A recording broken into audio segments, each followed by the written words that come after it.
Welcome everyone. Today we are going to discuss the topic of spermatogenesis and the capacitation of the sperms.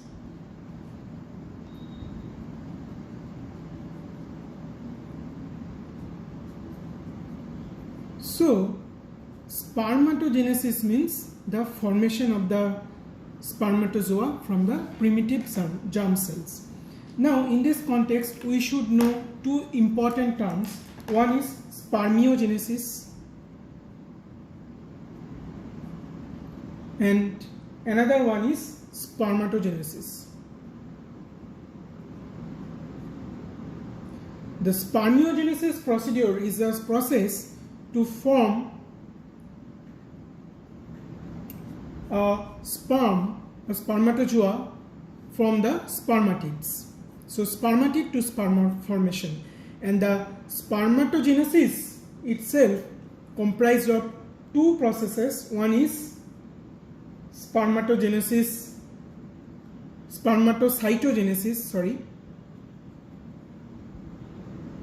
proper with the spermiogenesis. So we already know in the walls of the seminiferous tubules of the testis, the spermatozoa are formed from the primitive germ cells. So this is the process called the spermatogenesis.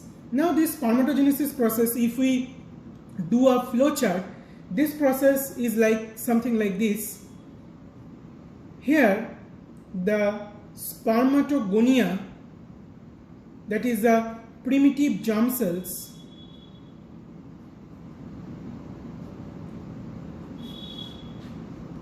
during the adolescence period forms the primary spermatocytes, and from the primary spermatocytes, after the meiosis or the meiotic division, forms secondary spermatocytes, and from the secondary spermatocytes the formation of spermatids, where n is equal to 23, and from the spermatids we get spermatozoa, which are the mature sperm cells. And this process from the spermatid to spermatozoa formation, we already know this is the process named spermiogenesis. Okay.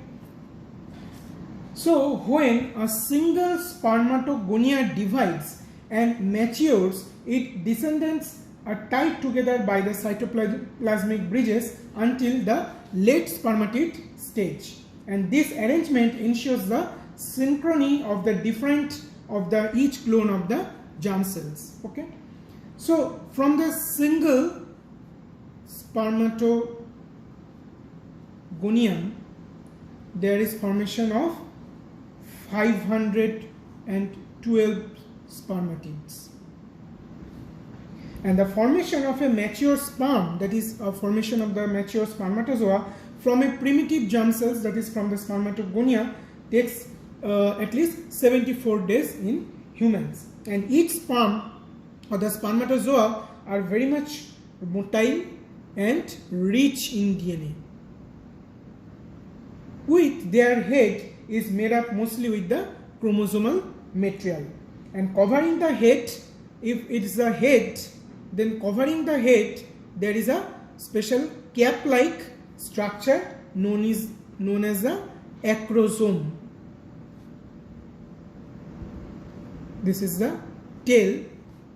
So this is the acrosome. It is a lysosome-like organelle and rich in enzymes, and it is involved or responsible for the sperm penetration into the ovum.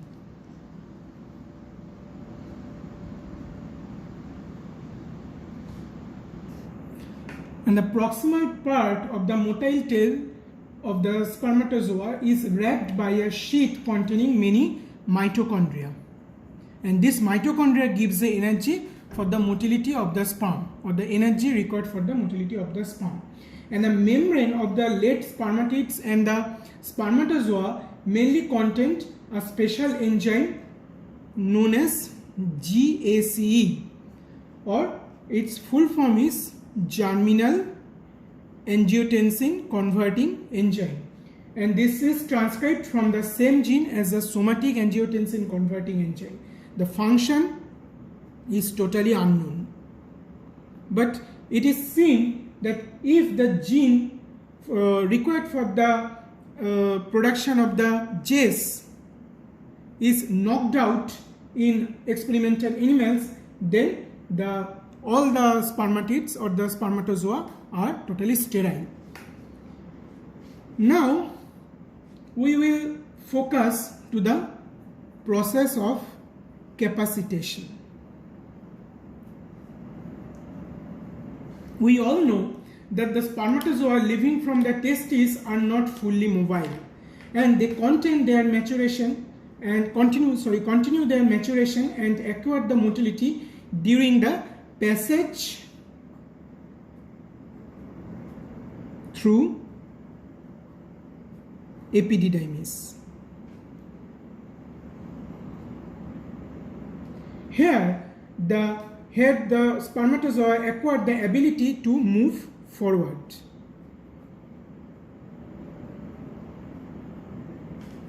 And it is called the progressive motility. How it is done? By the activation of a unique set of the protein from the cat-spar family. So the protein from the cat-spar family helps for this progressive motility, and this is located, these proteins of this cat-spar family is located at the principal piece of sperm tail.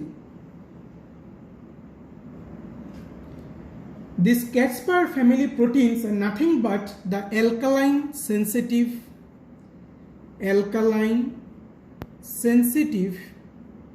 calcium channels, which become more active when the sperm go from acidic vagina to the cervical mucus. We know the acidic vagina has a pH of at least 5, and the cervical mucus has a pH of 8, near about 8. So these alkaline sensitive calcium channels of these cat-spar family proteins are activated, and they help in the progressive motility of the spermatozoa. So whenever the sperms enter to the cervical mucus from the acidic part of the vagina, their motility much more increased. Now if we knock out cat-spar family proteins, this type of proteins in experimental animals or in case of mice, the sperms have altered motility and they are infertile. So they have utmost importance for the process of fertilization. Now, very interesting fact that the spermatozoa express some olfactory receptors, and ovaries produce some odorant like molecules. So ovaries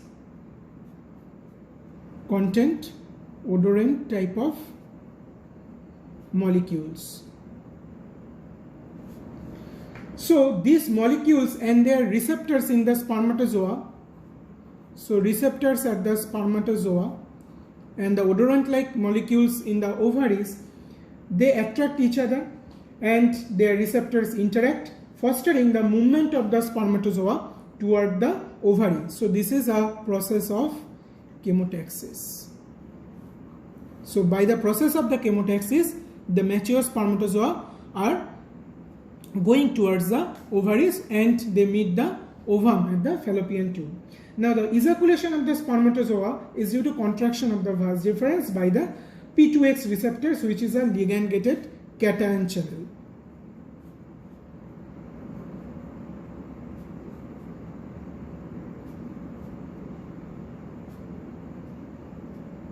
And they respond to ATP, and fertility is decreased in mice if this type of receptors or protein they are knocked out.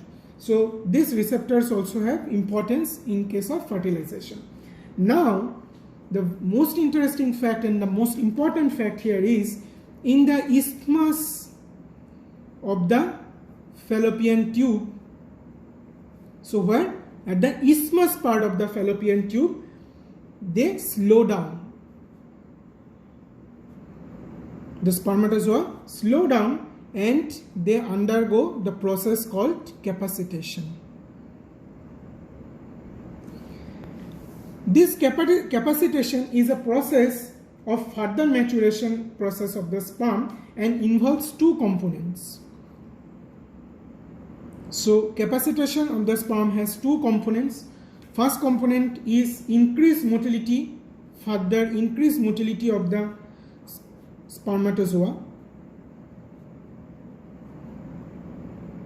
and second is a facilitation of their preparation for acrosome reaction. What is acrosome reaction? We actually covered that in our previous video, so I am not repeating that.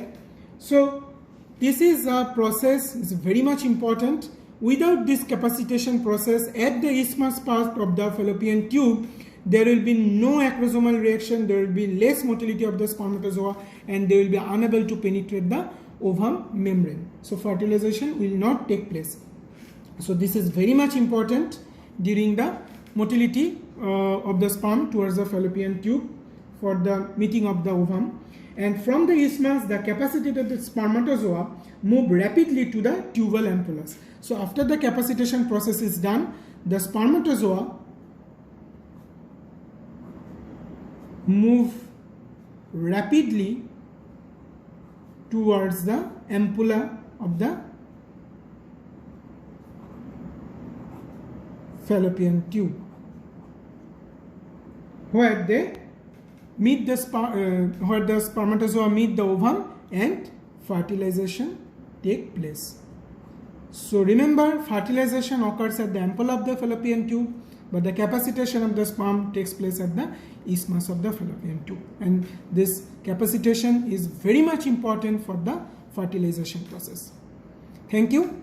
If you like my video, please press like button and share and subscribe to my channel, and if you have any query, please comment in the comment box. Thank you all.